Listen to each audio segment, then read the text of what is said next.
चलिए यहाँ पर देखिए कुछ अदद मैं लिख रहा हूँ। 1 से, इससे पहले भी हम लोगों ने लिखा था 1 से 10 तक के अदद हम लोग फिर से लेते हैं, 8 तक के अदद हम लोग लेते हैं, 1 से 8 तक के अदद हम लोग लेते हैं। अब इस फिर से क्या कीजिए, आप इन अदद के ज़ाफ़ मालूम कीजिए। तो हमने देखा है कि 2 तो क्या है, मुफ़रद अदद है, इसके सिर्फ 2 आद हैं। 1 का तो सिर्फ 1 आद है, तो 1 ये जो है मुफ़रद नहीं है। 3 भी मुफ़रद अदद है, हमने देखा है इससे पहले, क्योंकि 3 के भी 2 आद हैं। अब 4 ले लीजिए। 4 के कौन कौन से आद हैं? 4 का 1 आद रहेगा, 2 रहेगा और 4 खुद रहेगा। इस 4 मुफ़रद अदद नहीं है। 5 हमने देखा है मुफ़रद अदद है। 6 के कौन कौन से आद हैं? इससे पहले भी हमने देखा है, 1 है, 2 है, 3 है और 6 आद है। 8 के भी आद कौन कौन से हैं? 1 है, 2 है, 4 है और 8 है। मतलब क्या है कि ऐसे अदद जिनके 2 से ज़ायद आद होते हैं, है ना, उन्हें हम मुरक्कब अदद कहते हैं। क्या है, कौन से मुरक्कब अदद किसको कहेंगे? ऐसे अदद जिनके 2 से ज़ायद आद होते हैं।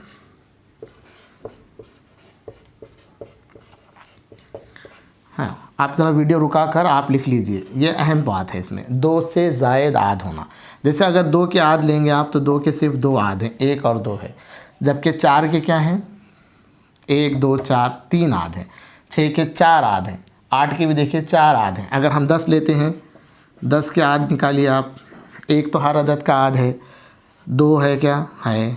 3 से 3 नहीं होगा। 4 है क्या? नहीं है।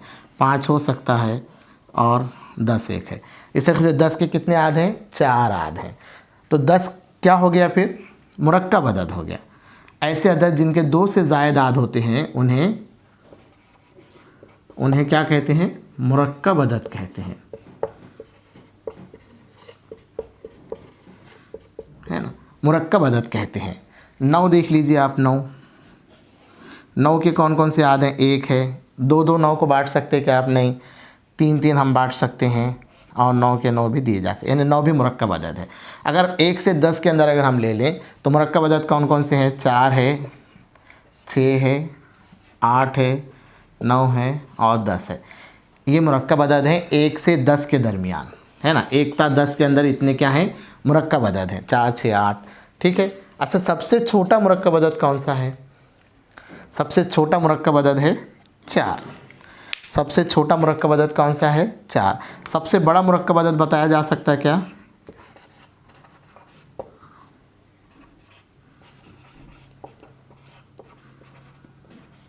सबसे छोटा मुरक्कब अदद है।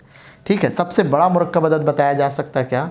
नहीं बताया जा सकता, क्योंकि गिनती का सिलसिला क्या है? ख़त्म है क्या? नहीं, चलते रह रहे, इसलिए सबसे बड़ा हम मुरक्कब अदद नहीं बता सकते। हाँ, अलबत्ता सबसे छोटा मुरक्कब अदद 4 बताया जा सकता है। तो 1 से 10 के दरमियान ये 4 मुरक्कब अदद हैं। अब 1 क्या है? देखिए, 1 ना तो मुफरद है, ना ही मुरक्कब अदद है। 1 ना ही मुफरद है, ना ही मुरक्कब अदद है। क्यों? क्योंकि मुफरद अदद के लिए क्या शर्त है कि कम से कम 2 आद होना, और मुरक्कब अदद के लिए क्या शर्त है? 2 से ज़ायद आद होना, 2 से ज़्यादा होना। तो 1 के सिर्फ आद 1 ही है, इसलिए ना 1 मुफरद है ना मुरक्कब है। तो मुरक्कब आदाद आपको समझ में आए। अब आप एक काम कीजिए, अपनी बयाज में 1 ता 100 अदद लिखिए और इसमें के मुरक्कब आदाद मालूम कीजिए। मुरक्कब आदाद मालूम करने के लिए क्या है? मुरक्कब आदाद मालूम करने के लिए कैसे हम मालूम करेंगे? तक़सीम पजीरी की कसौटियों का आप इस्तेमाल कर सकते हैं। जैसे एक अदद हमने ले लिया 36। अब ये 36 को आप तय करना है कि 36 मुफरद है या मुरक्कब अदद है। कैसे तय करेंगे 36 मुफरद है क्या मुरक्कब है? हम तक़सीम पजीरी की कसौटियाँ लगाएंगे। ठीक है। अब देखिए, 1 तो सबका आद है। अब 2 से ये अदद तक़सीम होता है क्या? 36। तो हम तक़सीम पजीरी की कसौटी यहाँ पर लगाएंगे। क्या है तक़सीम पजीरी की कसौटी? 2 की तक़सीम पजीरी की कसौटी क्या है? इकाई का मुक़ाम आपको देखना है। इकाई का मुक़ाम आपको देखना है, कितना है? 6 है। मतलब इकाई के मुक़ाम पे 0, 2, 4, 6 रहा तो अदद 2 से तक़सीम होता है।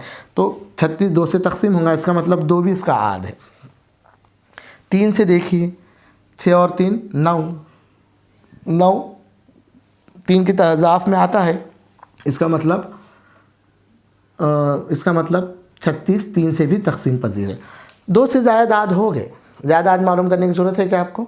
नहीं है। 2 से ज़ायद आद हो गए, 1 2 3 आद, इसका मतलब 36 क्या है? मुरक्कब अदद है। बस ज़्यादा कुछ करने की ज़रूरत नहीं है। 2 से ज़ायद आद जिसके रहेंगे वो मुरक्कब अदद रहेगा। 36 क्या है? मुरक्कब अदद है। तो इस तरीक़े से तक़सीम पज़ीरी की कसौटियाँ लगाकर हम क्या कर सकते हैं? मुरक्कब अदद मालूम कर सकते हैं। तो आप अपने बयाज़ में 1 था 100 अदद लिखिए और उसमें से मुरक्कब अदद तय कीजिए। कौन से अदद है मुरक्कब, तय कीजिए।